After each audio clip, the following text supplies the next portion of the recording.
Em 1913, o Banco Central americano foi criado. Ou seja, nesse mesmo ano, então, começou a história do Bitcoin.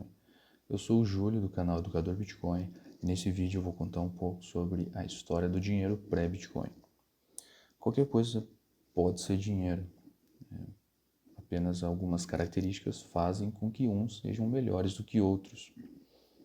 Então, no início dos tempos aí, tribos que moravam em montanhas usavam conchas marinhas como dinheiro, e aos poucos a sociedade foi evoluindo a ponto de se encontrar o ouro, que durante milênios foi usado como moeda.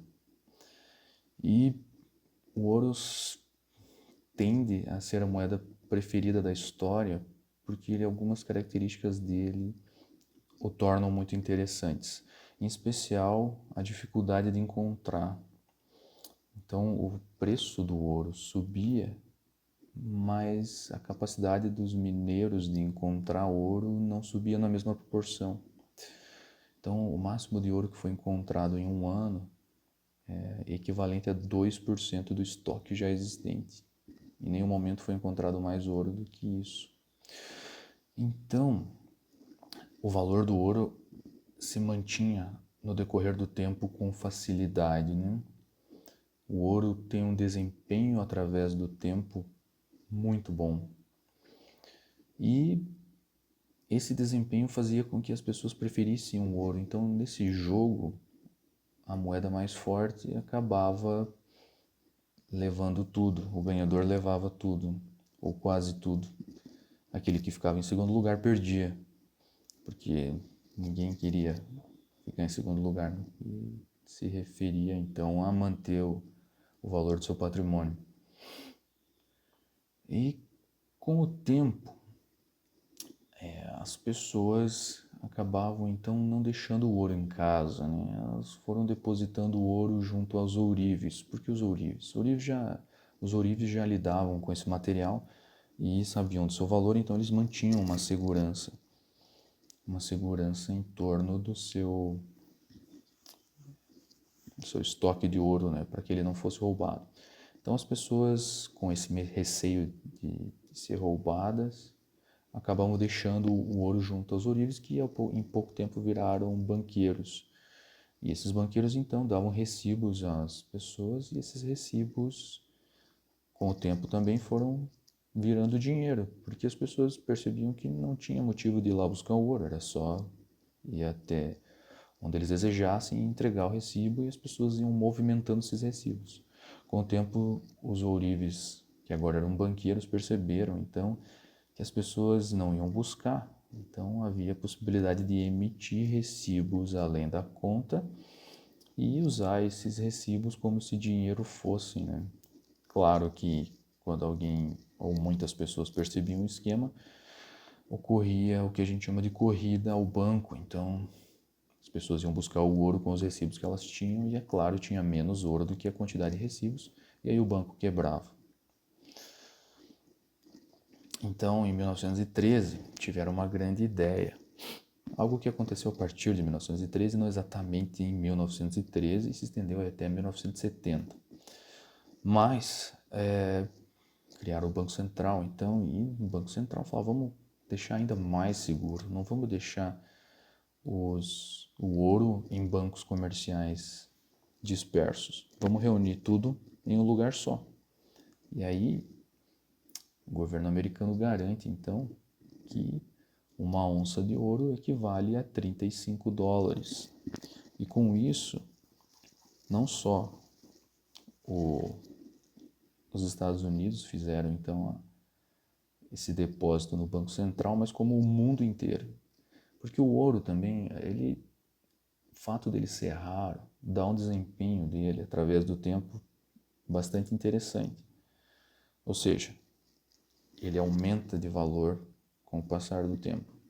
Ele tem um bom desempenho através do tempo, mas ele tem um desempenho através do espaço não tão bom, porque transportar ouro é muito difícil, você precisa de muita segurança e ainda existe o risco de você ser roubado ou, enfim, ser atacado durante o transporte, e isso faz com que seja muito caro. Então, os americanos acharam uma solução interessante. Você então, os americanos garantem que a cada 35 dólares equivale a 35 dólares equivalem a uma onça do ouro, e para participar do comércio internacional basta usar o dólar.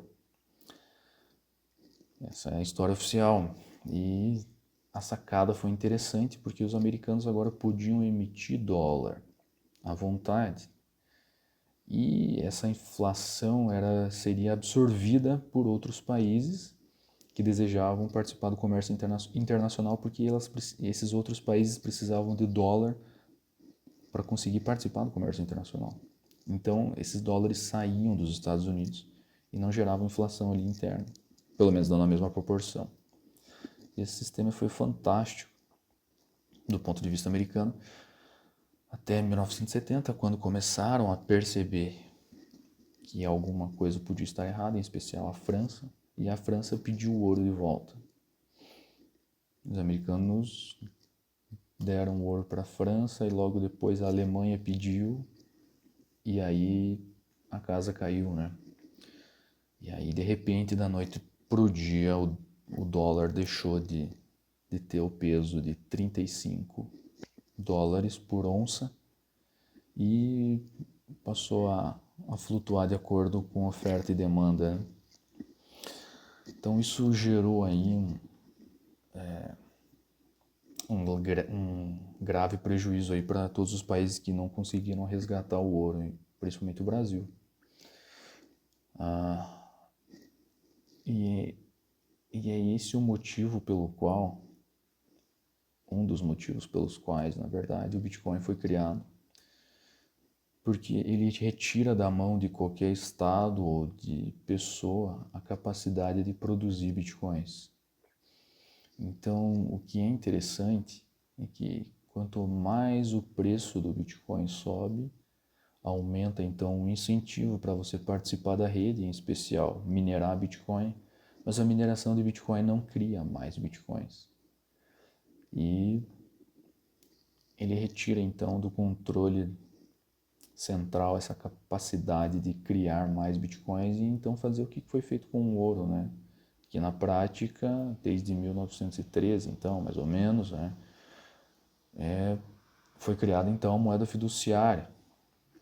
Na verdade, a moeda fiduciária oficialmente foi em 1970, mas é porque nesse momento descobriram então que os americanos tinham feito esse sistema de reservas fracionárias, como os ourives tinham feito antes. E aí os americanos abandonaram então essa política de manter então o ouro, a onça do ouro precificada em 35 dólares. Então, o legal do Bitcoin é que se algo parecido ocorrer por conta da transparência da rede, você consegue saber em tempo real, e qualquer pessoa que tenha um computador medíocre consegue verificar a quantidade de bitcoins que existem e comparar com a quantidade de moeda representativa, se ela vier a existir, ou seja, a moeda que representa o Bitcoin. Vamos fazer analogia aí com o recibo que os ourives entregavam às pessoas. Você consegue fazer então essa comparação. Então ele se torna muito mais interessante e ao mesmo tempo ele tem um desempenho através do tempo e do espaço muito melhor, porque o transporte de bitcoins pela rede é praticamente instantâneo e muito mais barato. E, claro, o desempenho através do tempo, ou seja, a reserva de valor através do tempo é ainda maior do que o ouro, porque é impossível produzir mais do que o algoritmo permite. Então era isso que eu tinha para contar hoje. Se você quer participar de discussões como essa e até mesmo se aprofundar no assunto, visita meu site, aí vamos fazer o curso inteiro e aí você vai aprender todos esses fundamentos econômicos aí que levaram o Bitcoin a ser criado. Obrigado, um abraço.